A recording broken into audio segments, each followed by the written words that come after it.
अस्सलाम वालेकुम, नमस्कार, सत श्री अकाल एंड गुड इवनिंग। मैं हूं आरज़ू काज़मी और आप देख रहे हैं पॉइंट ऑफ व्यू। हमारे साथ हैं जी डॉक्टर अभिषेक मिश्रा, और मिश्रा सर के चैनल को भी सब्सक्राइब कीजिए, शेयर कीजिए और मेरे चैनल को भी। बहुत शुक्रिया सर, क्या जा पाए, thank you so much. Thank you Aarzoo ji, thank you so much. आपकी आपकी तबीयत कैसी है अब? अभी ठीक है, थोड़ा गला अभी तक मेरा गड़बड़ कर रहा है, लेकिन ये कि आई होप के मंडे तक फिट हो जाऊंगी, लेकिन अभी थोड़ा सा गड़बड़ है क्योंकि टेम्परेचर भी रहा ना बीच में इस वजह से। लेकिन अब काफी बेहतर हूँ, थैंक यू सो मच। और आपकी रेड शर्ट बहुत अच्छी लग रही है, आप पे बहुत सूट कर रही है, पहना करे रेड कलर बहुत अच्छा लग रहा है। मैंने शायद जी, आपको आप फर्स्ट तो टाइम रेड में कोई भी देखा है। कलर पहनती हैं तो आपके ऊपर बहुत सूट करता है। आज भी आपके ऊपर ये कलर बहुत सूट कर रहा है। Thank you sir. लुकिंग और ये एब्सोल्युटली हमारी गॉर्जियस। अंडरस्टैंडिंग थी कि हमने एक दूसरे की शो में तारीफ करनी है। ये आपने बता ऑडियंस दिया यार पब्लिक में। देखिए ना, हमने पहले से सेटिंग की थी कि हमने तारीफ करनी है एक दूसरे की, लेकिन आज हम बात करेंगे मोदी जी की। मोदी जी की तारीफ होनी चाहिए क्योंकि वो जी पोलैंड भी गए, वो यूक्रेन भी गए, और दोनों जगह से आपका क्या लग रहा है कि क्या पॉजिटिव वाइब्स आ रही है? देखिए, सबसे पहले मैं ये, इससे पहले कि मैं ये बात बताऊं, मैं आपके दर्शकों को बोलना चाहूंगा और हमारे दर्शकों को कि मैंने आपका कल या परसों वाला जो भेजा फ्राई था वो मैं सुन रहा था। माधु जी, आपने वो कमाल बोला है। और मैं उन लोगों से कहूंगा जिन्होंने वो भेजा फ्राई नहीं देखा है, उसका आप नाम बता दिए, मैं भूल गया हूँ नाम क्या था, जिसमें वही हामिद, अरे क्या जैद हामिद वाला रा था। रा की साजिश, इंटरनेट हाँ, स्लो रात की साजिश वाला है, वो बहुत अच्छा आपने बोला है। और वो अगर एक पाकिस्तानी ऐसा सोच रहा है तो फिर तो we have a very bright future ahead. तो मैं उन लोगों से बोलूंगा जिन्होंने वो वाला एपिसोड नहीं देखा है भेजा फ्राई का, from zero to all, please watch, it's a wonderful and a very courageous Bheja Fry by Arzoo ji. I simply loved it. मैं खाना बनाते बनाते उसको सुना था, और खाना कब बन गया पता ही नहीं चला क्योंकि सारा ध्यान आरजू जी की बातों पर था। तो I loved it, it was very very thank you, nice and very bold and courageous, thank you. I must say that. तो आरजू जी, आइए अब आते हैं कि ये पोलैंड वाले पे और यूक्रेन पे। देखिए, मैंने बार बार कहा कि पिछले 1000 साल से कुछ ऐसी थ्योरीज आई दुनिया में जिसकी वजह से भारत को एक सेटबैक का सामना करना पड़ा, क्योंकि इन थ्योरीज ने अपने आप को सही साबित करने के लिए पहले तो तलवार उठाई, फिर हमने तलवार को झेला, उसके बाद उन्होंने पेन उठाया और पेन के थ्रू भी हमें झेला।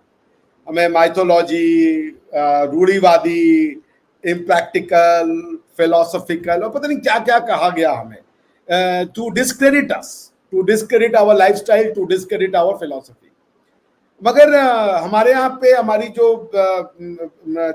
हमारा एंशियंट ज्ञान है उसमें एक सबसे अच्छी बात मुझे लगती है, एक है मुंडको उपनिषद में लिखा हुआ है, सत्यमेव जयते। सिर्फ सत्य की जीत होती है, बाकी की नहीं। जिस यूरोप ने और जिस यूरोपियन स्कॉलर्स ने, जिन यूरोपियन स्कॉलर्स ने हमें डिस्क्रेडिट किया और हमारे बारे में ये लिखा कि ये इनके पास जो नॉलेज है वो यूरोप की नॉलेज के मतलब हमारी हजारों किताबें यूरोप में लिखी गई एक सेंटेंस के बराबर है, ये उनकी ऑडेसिटी थी। आज हम अपने नॉलेज पे चलते हुए हालत पे चले आ रहे हैं, और आज हालत ये है कि उस यूरोप ने जो पीस की वैल्यू है वो जो ना समझी, और हमें हमारे जो पूर्वजों ने पीस की वैल्यू समझाई थी, हम उसी रास्ते पे चलते हुए आज अपने आप को कहां पाते हैं कि पूरे यूरोप में, और यूरोप ही बार बार होता है, ये यूरोप दुनिया को ये दिखाना चाहता है कि लड़ाइयां तो अफगानिस्तान में होती है, लड़ाइयां तो वेस्ट एशिया में होती है, लड़ाइयां तो अफ्रीका में होती हैं। झूठ है ये बात। जितनी लड़ाइयां, जितने मारकाट, जितना ह्यूमन राइट्स वायलेशन, जितना loss of human life Europe में हुआ है, या जितना ये वेस्टर्न सिविलाइजेशन ने किया, उतना किसी ने नहीं किया, किसी ने नहीं किया।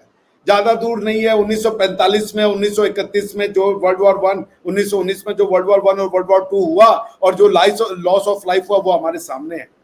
उसके बाद यूरोप में नाटो की, यूगोस्लाविया का मास किलिंग हो चुका है। अब जो है यूक्रेन कॉन्फ्लिक्ट हो रहा है। क्यों बार बार हो रहा है? बिकॉज ये जो वेस्टर्न सिविलाइजेशन है वो एक बात नहीं समझती कि सैंक्शन से और जिद से जो है वो पीस नहीं आती, कि हम राइट हैं, चाहे हम डेमोक्रेसी कह दें तो भी हम राइट है, या हम किसी पर्टिकुलर थियोक्रेसी को बाहर दुनिया में प्रमोट करने जाए तो भी हम ही सही हैं। ये सब कहने के बाद आज मैं कहना चाहूंगा कि मोदी जी ने अपनी क्रेडिबिलिटी, भारत की फिलॉसफी की क्रेडिबिलिटी दुनिया में बनाई। आज वो दुनिया के वर्ल्ड लीडर के रूप में देखे जाते हैं। आज पुतिन साहब ने चूज किया, मैंने पिछली बार भी याद होगा आरजू जी, जब मैंने हमारी आपकी बातचीत हुई थी, मैंने कहा था ये वहां पे मोदी जी को पुतिन ने ये नहीं बुलाया कि कोई डिफेंस का पैक्ट साइन कर लो, कोई एनर्जी चार्टर साइन कर लो, कोई मैसेज देना था, वो मैसेज के लिए उनको बुलाया गया क्योंकि फोन और उस पर भरोसा नहीं किया जा सकता। तो और दुनिया में मोदी जी जैसा क्रेडिबल व्यक्ति कोई नहीं है आज की दुनिया में, सब उन पे आंख बूंद के भरोसा करते हैं। भारत की फिलॉसफी का इससे ज्यादा अच्छा पर्सोनिफिकेशन नहीं हो सकता, जिसका नाम है नरेंद्र दामोदर दास मोदी। मोदी ने आज भारत को उस जगह पे लाके खड़ा कर दिया जिसके लिए हम बार बार दुनिया को बताते थे कि हम विश्व गुरु बनेंगे, और आज हम विश्व गुरु बनेंगे। गुरु का पर्पस क्या होता है? गुरु दुनिया में पीस फैलाता है, दुनिया में शांति की स्थापना करना ही विश्व गुरु की और विश्व बंधुत्व की बात है जो हम करते हैं। तो हमारी लीडरशिप स्वीकार की पुतिन साहब ने, उन्होंने कहा आप जाइए हमारा मैसेज लेकर के, मैं आपको मध्यस्थ नियुक्त करता हूं और मैं आपको फुल हैंड फ्री हैंड देता हूं। दुनिया बार बार कहती है कि दुनिया की टॉप 3 इकोनॉमी अमेरिका, चाइना और इंडिया होंगे, लेकिन ये दुनिया भी बार बार कहती है कि ये आने वाला युग जो है, आने वाले 100, 150, 1000 साल जो है ना, ये भारत के होंगे। इसका लीडरशिप और प्रतिनिधित्व भारत करेगा। चाइना को कोई नहीं कहता और अमेरिका को भी कोई नहीं कहता। उसका ये सीधा सीधा आज की डेट में ये अब फलीभूत होता जा रहा है, ये फ्रक्टिफाई होता जा रहा है, जो आज मोदी जी ने स्वीकार भी किया। क्योंकि इंडिया को भी अगर विश्व गुरु बनना है तो इंडिया अपने घर में बैठ के विश्व गुरु नहीं बन सकता। और मोदी जी ने इस बात को स्वीकार किया कि भारत अपने घर की दहलीज से बहुत साल बाद, हजारों साल बाद बाहर निकला है। और भारत जब अपनी घर की दहलीज से बाहर निकला आरजू जी, तो तलवार से गर्दन काटने नहीं बल्कि तलवारों को रोकने के लिए। This is what makes us Indian. जब हम घर से बाहर निकलते हैं और किसी और देश में जाते हैं तो हम उनको गलत साबित करने या उनके रिसोर्सेज पे कब्जा करने के लिए नहीं जाते, बल्कि हम उनके यहाँ पे सुख, समृद्धि और शांति की स्थापना के लिए जाते हैं। जब भारत अपने घर से बाहर निकलेगा तो पीस की स्थापना होगी। जब भारत अपने घर से बाहर निकलेगा तो बंधुत्व की स्थापना होगी। और जब भारत अपने घर से बाहर निकलेगा तो शांति और समृद्धि आएगी दुनिया में। तो India has set it foot forward. हमसे अफगानिस्तान में भी कहा गया था, ट्रंप साहब ने कहा था, उसके पहले बुश साहब ने कहा था कि आइए अफगानिस्तान में अपने सैनिक भेजिए और लड़िए तालिबान के खिलाफ। इंडिया ने मना कर दिया था कि तालिबान आपका दुश्मन हो सकता है, बट हमें इस रीजन में रहना है। हम यहाँ के लोगों को आपसे अच्छी तरीके से समझते हैं, ये तोप और बंदूक से जीते जाने वाले लोग नहीं है। तो बॉटम लाइन क्या है कि नंबर 1, प्रधानमंत्री मोदी का व्यक्तित्व। देखिए, राष्ट्र के लिए राष्ट्राध्यक्ष होना बहुत जरूरी है। यदि आपके पास सही मनुष्य नहीं है, सही रिप्रेजेंटेटिव नहीं है, तो आपकी कितनी भी अच्छी फिलॉसफी हो उसका एप्लीकेशन नहीं हो सकता। तो प्रधानमंत्री मोदी ने इस वर्ल्ड ऑर्डर को चेंज करके रख दिया। ये भी स्थापित हो गया कि आपके पास टैंके होने से, आपके पास बड़े बड़े हथियार होने से आप पीस नहीं साबित कर सकते। उसके लिए आपको चाहिए एक अच्छा कुशल नेतृत्व और अच्छी मानसिकता, और दोनों पार्टी ने एक्सेप्ट कर लिया। सर, पोलैंड के साथ तो आप लोगों की जो डायरेक्ट फ्लाइट्स हैं वो भी इंक्रीज की जा रही हैं, तो इसका मतलब है कि पोलैंड के साथ फिर कुछ बिजनेस वगैरह की डील भी जो है वो भी आगे बढ़ रही होगी, जब आप लोग फ्लाइट्स जो है, डायरेक्ट फ्लाइट्स जो है वो भी बढ़ा रहे हैं। मिसअंडरस्टैंडिंग बहुत की क्रिएट की गई है इंडिया के बारे में। मैंने आपको कहा ना, ये एक दिन का नहीं है आरजू जी। यूरोप में इंडिया का एक परसेप्शन निगेटिव बनाया गया। उनकी जो किताबों में आपकी पढ़ाया गया वही यूरोप की किताबों में भी पढ़ाया गया। इनका कास्ट सिस्टम है, ये ऐसे हैं, ये इन ह्यूमन राइट्स का वॉयलेशन करते गंदे लोग हैं। हमारी पूरी आइडियोलॉजी को, हमारी पूरी सिविलाइजेशन को निगेटिविटी में दिखाया गया वहां पे। बट अब यूरोप को समझ में आ रहा है कि वो दिन गए। उन्हीं यूरोप की किताबों में जहां इंडिया को निगेटिव में दिखाया गया, यूरोप के हर शहर में आज इंडिया वीक मनाया जाता है। मैं आपको आज की बात बता रहा हूं। मुझे एक प्रोफेसर साहब है, मेरे बड़े अच्छे मित्र हैं रशिया से, बड़े सीनियर प्रोफेसर हैं और बड़े अच्छे पोजीशन पे। उन्होंने फोन किया कि we are celebrating India week, आप आइए और इसमें पार्टिसिपेट कीजिए। सो दुनिया में यही होता है आरजू जी। आप तलवार से लोगों को नहीं झुका सकते, लेकिन प्यार से आप झुका सकते हो। और भारत ने लोगों से कहा आप करिए हमारे बारे में, फैलाइए झूठ, फैलाइए हमारी सिविलाइजेशन के बारे में खराब बातें, लेकिन अंत में क्या होगा, आना आपको भारत के पास ही पड़ेगा। क्योंकि दुनिया में यदि कोई सोसाइटी, सिविलाइजेशन अगर वर्ल्ड पीस को फैला सकती है, विश्व शांति को फैला सकती है, तो उसका नाम है भारत। क्यों? क्योंकि भारत जो है वो विश्व शांति की बात करता है, इकलौता देश है।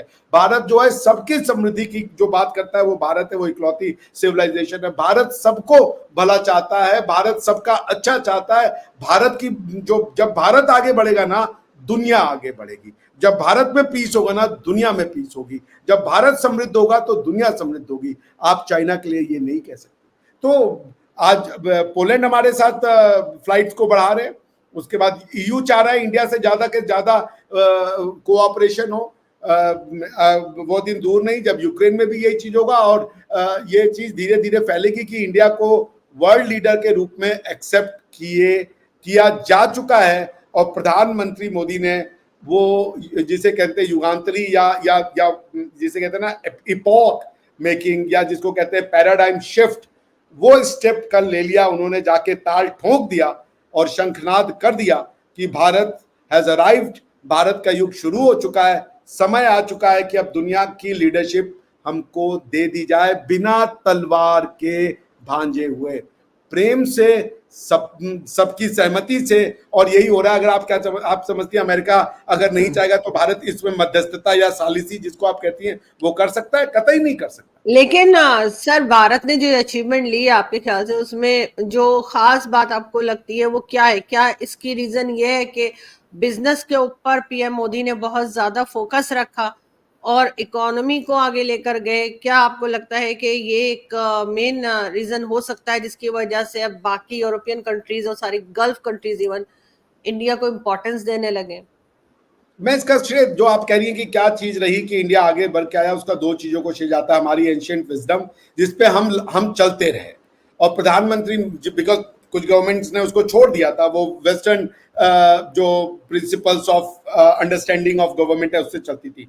प्रधानमंत्री मोदी ने भारत को भारतीय तरीके से चलाया। सो ये क्रेडिट भारतीय सभ्यता को जाता है, लेकिन भारतीय सभ्यता ने प्रधानमंत्री मोदी को बनाया है। आप प्रधानमंत्री मोदी की करिश्माई नेतृत्व को यदि कोई क्रेडिट नहीं देता तो वो आदमी जो है वो सत्य से मुंह मोड़ रहा है। प्रधानमंत्री मोदी का मजाक उड़ाया गया कि इन्होंने यूक्रेन और रशिया में युद्ध रुकवा दिया था। हाँ, पापा युद्ध रुकवा दिए थे। बात अब युद्ध रुकवाने की नहीं है। प्रधानमंत्री मोदी अब युद्ध खत्म भी कराएंगे, समाप्त भी करवाएंगे, ये भी क्रेडिट उनको ही जाता है। प्रधानमंत्री मोदी जब पुतिन साहब से गले मिल रहे थे तो पूरे वेस्टर्न मीडिया ने पानी पी पी के गाली दिया, मगर उनको पता नहीं था कि मोदी जी की यही खास बात रही है कि वो जिनसे गाली खाते हैं उन्हीं की भलाई का काम करते हैं। वेस्टर्न मीडिया ये सोच नहीं सकता था कि 1 महीने बाद वही आदमी यूक्रेन की सरजमी पे आके कहेगा और ये कहेगा हमारे लिए क्यों नहीं करते? सर सॉरी आपकी बात काट रही हूँ, लेकिन हमारे लिए भलाई क्यों नहीं करते? गाली तो हमारे लोग भी बहुत देते हैं। आप विश्व की बात नहीं करती। आप एक आपका पैराडाइम बहुत छोटा है, इस्लाम। आपका जो वर्ल्ड व्यू है वो इस्लाम है।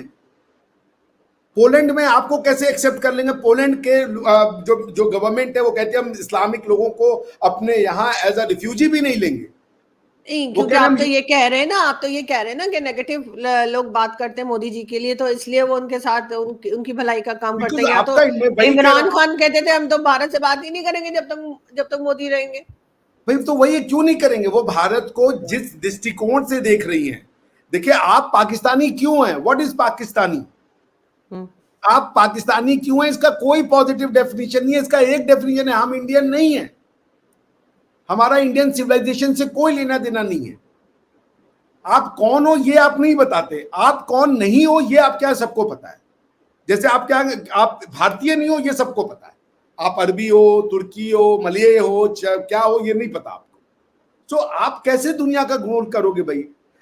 आप दुनिया का नेतृत्व किसके लिए करोगे? जिस फिलॉसफी पे आप रहते हो उसका मम्मा तो तुर्की है, उसका मम्मा तो सऊदी अरेबिया है, वो आपको करने देगा। अगर लोगों को उस फिलॉसफी से अपनी लीडरशिप चाहिए तो वो सलमान साहब को बुलाएंगे, मोहम्मद बिन सलमान साहब को, मोहम्मद बिन जायद साहब को या कतर को बुलाएंगे कि आइए बैठिए। ये तो कल उन्होंने कहा, क्या नाम है उनका, ज़ेलेंस्की साहब ने, कि हम रेडी हैं, ये जो मीटिंग है पीस प्रोसेस की आप कतर में करवा दीजिए, तुर्की में करवा दीजिए, सऊदी अरेबिया में करवा दीजिए, और नहीं तो हमारा फेवरेट है इंडिया में करवा दीजिए। पाकिस्तान एक सेकेंड हैंड कंट्री है। पाकिस्तान कभी ओरिजिनल नहीं हो सकता। पाकिस्तान किसी को लीडरशिप नहीं दे सकता। पाकिस्तान एक ही चीज है कि हम भारतीयों की लीडरशिप नहीं मानेंगे, उसके लिए हम दुनिया की गुलामी करने को तैयार हैं। That's it. तो पाकिस्तान के पास क्या बात है बताइए? पाकिस्तान क्या लेके जाएगा? ईरान के पास, सऊदीया के पास, रशिया के पास। आप रशिया के पास पहुंचेंगे, अमेरिका ने एक घुड़क लगानी है कि आईएमएफ का अभी बंद कर रहे, इधर आ जाओ वापस, आपने जी चले जाना है। आप यूक्रेन को वेपन भी भेज रहे थे, अमेरिका के कहने पे आप रशिया के साथ खड़े हो जाओगे। नहीं होता ऐसे। आपको नहीं पता आपका इंटरेस्ट क्या। आपको एक इंटरेस्ट पता है, इंडिया जी भाड़ में चला जाए, हम मेरा नुकसान हो भला हो कुछ नहीं, इंडिया डूब जाए बर्बाद हो जाए, हम तो बस उसी में खुश है। देखिए हम सर, अच्छे सब हो, ऐसा नहीं सोचते, सब लोग ऐसा नहीं सोचते। ये थोड़ा सा नहीं मैं ये नहीं कह गलत रहा हूँ कि आइडिया सब है। ऐसा सोचते हैं, आप जैसे लोग हैं, मगर आरजू जी ये आप कम है, ऐसे लोग कम है। स्टेट पॉलिसी बन चुकी है, हाँ, ये स्टेट बनाया पॉलिसी जा चुका है मानसिकता, इसको रिवर्स करना पड़ेगा। देखिए यूरोप में क्रिश्चियनिटी के नाम पे लड़ाइयां हुई हैं, प्रोटेस्टेंट और कैथलिक्स ने एक दूसरे की गर्दनें काट दी थी। आज उस यूरोप में बॉर्डरलेस सोसाइटी है। ये एक दिन में नहीं बनता। क्यों मार रहे थे 16वीं शताब्दी तक यूरोप के लोग एक दूसरे को प्रोटेस्टेंट और कैथलिक के नाम पे, और आज वो इस नाम पे तलवार उठाने को तैयार नहीं है। ऐसा क्या हो गया? उसका नाम है रेनेसां, उसका नाम है ज्ञान। रेनेसां क्या था? पुनर्जन्म था। पहला जन्म नहीं था, पुनर्जन्म था। तो पहला जन्म क्या था? उन्होंने कहा जिस यूरोप की कल्चर को तुमने लात मार दी, जिस सभ्यता को तुमने लात मार दी, सोक्रेटिस की और इसकी, वो सभ्यता हमारी है। उन्होंने रिवाइव करा सोक्रेटिस को, उन्होंने रिवाइव कर, जिसको आप सुकुरात कहती हैं, जिसको आप अरस्तु कहती हैं, उनको रिवाइव करा। क्योंकि क्रिश्चियनिटी ने तो सोक्रेटिस और एरिस्टोटल को उठा के बाहर फेंक दिया था। उन्होंने कहा ये तो ब्लास्फेमर्स हैं, ये तो इनकी नॉलेज कोई जीरो नॉलेज है। वो वापस गए सुकरात के पास। उन्होंने कहा ग्रीक से हमें डेमोक्रेसी, हमारी यूरोपियन डेमोक्रेसी की शुरुआत ग्रीस में है, एरिस्टोटल में है, सोक्रेटिस में है। आप कहेंगे आपकी डेमोक्रेसी की शुरुआत चंद्रगुप्त मौर्य में है, या चाणक्य में है, या श्री राम में है, या श्री कृष्ण में है? नहीं कह सकती आप। बुद्ध में है? कहीं नहीं सकती। बॉटम लाइन ये है कि पाकिस्तान के बारे में कोई एक पाकिस्तानी लिख तो दे, किताब में पढ़ लूं। यहाँ पे वाई बोलना है, वहां जाके एक्स बोलना है, वहां जाके जी बोलना है, और जी कह रहे जी हम सब बोल रहे हैं। मगर सर वो तो हर एक, अगर कोई लिखेगा भी, लिखी है लोगों ने, ऐसा नहीं है कि किसी ने लिखी नहीं है, लेकिन हर एक का अपना पॉइंट ऑफ व्यू है। हर बुक में आपको कुछ और मिलेगा। नहीं, आप ये नहीं कह सकते कि 24 करोड़ पाकिस्तानी के लिए 24 करोड़ पॉइंट ऑफ व्यू है। ये नहीं हो सकता कि हर किसी का अपना पॉइंट ऑफ व्यू, इसका मतलब 24 करोड़ पाकिस्तान एग्जिस्ट करते हैं। नहीं, मगर मैं कह रही हूँ अगर 4 लोगों ने भी लिखी होंगी बुक्स, तो चारों का कुछ और पॉइंट ऑफ आप व्यू मुझे होगा। बताइए, मैं पढ़ने को तैयार हूं, मैं जानना चाहता हूं। मैंने आज तक मैंने विदेशियों की किताबें लिखी है पाकिस्तानी के ऊपर, मगर कोई इंडियन पाकिस्तानी के ऊपर कि पाकिस्तान क्या है, वो उनकी ये किताबें मैंने पढ़ी हैं। आयशा हिलाल जी की कांग्रेस की गलती थी, जिन्ना की गलती थी, वो उनके ऊपर ट्रस्ट नहीं करते थे, इसलिए पाकिस्तान बन गया। ये मैंने बड़ा सुना है। बन गया पाकिस्तान, सब गलती नेहरू की थी, सब गलती कांग्रेस की थी, एक्सेप्टेड हो गया जी। अब क्या? अब क्या? अब बताओ व्हाट इज आगे क्या पाकिस्तान? है? मुझे हमारा प्रॉब्लम यही ना, हम बस 1947 पास्ट में फंसे हुए हैं, फ्यूचर हमें कुछ दिखाई नहीं दे रहा, और प्रेजेंट हमारा जो है वो सब क्योंकि देख रहे पास्ट से हैं ही फ्यूचर निकलता है। Future comes from past. Future is a आगे फ्यूचर। बढ़ेंगे तो कुछ होगा ना, आगे बढ़ ही नहीं रहे ना, हम उसी आप पे रोई आगे जा रहे नहीं हैं। बढ़ना चाहती हैं, आपका फ्यूचर। एक बड़ी सी मूवी है, उसका नाम है बैक टू द फ्यूचर। देखिए मैंने, मगर इस सेंटेंस को समझिए, back to the future. Future is ahead of the future होना चाहिए, लेकिन उसने कहा बैक टू द फ्यूचर, यानी कि आप this is what I am trying to say, कि पाकिस्तान की सबसे बड़ी प्रॉब्लम है ये उसका जेली स्टेट होना। जहां पे जी जरूरत है तो कई यूनाइटेड नेशन में गए जी, 5000 साल की बुद्धिस्ट सिविलाइजेशन हमारी है। उसके बाद जी ओआईसी में बैठे हो जी, वो सब कचरा है, हमारी सिविलाइजेशन जी मुगलों की है। दोनों कैसे चलेगा भैया?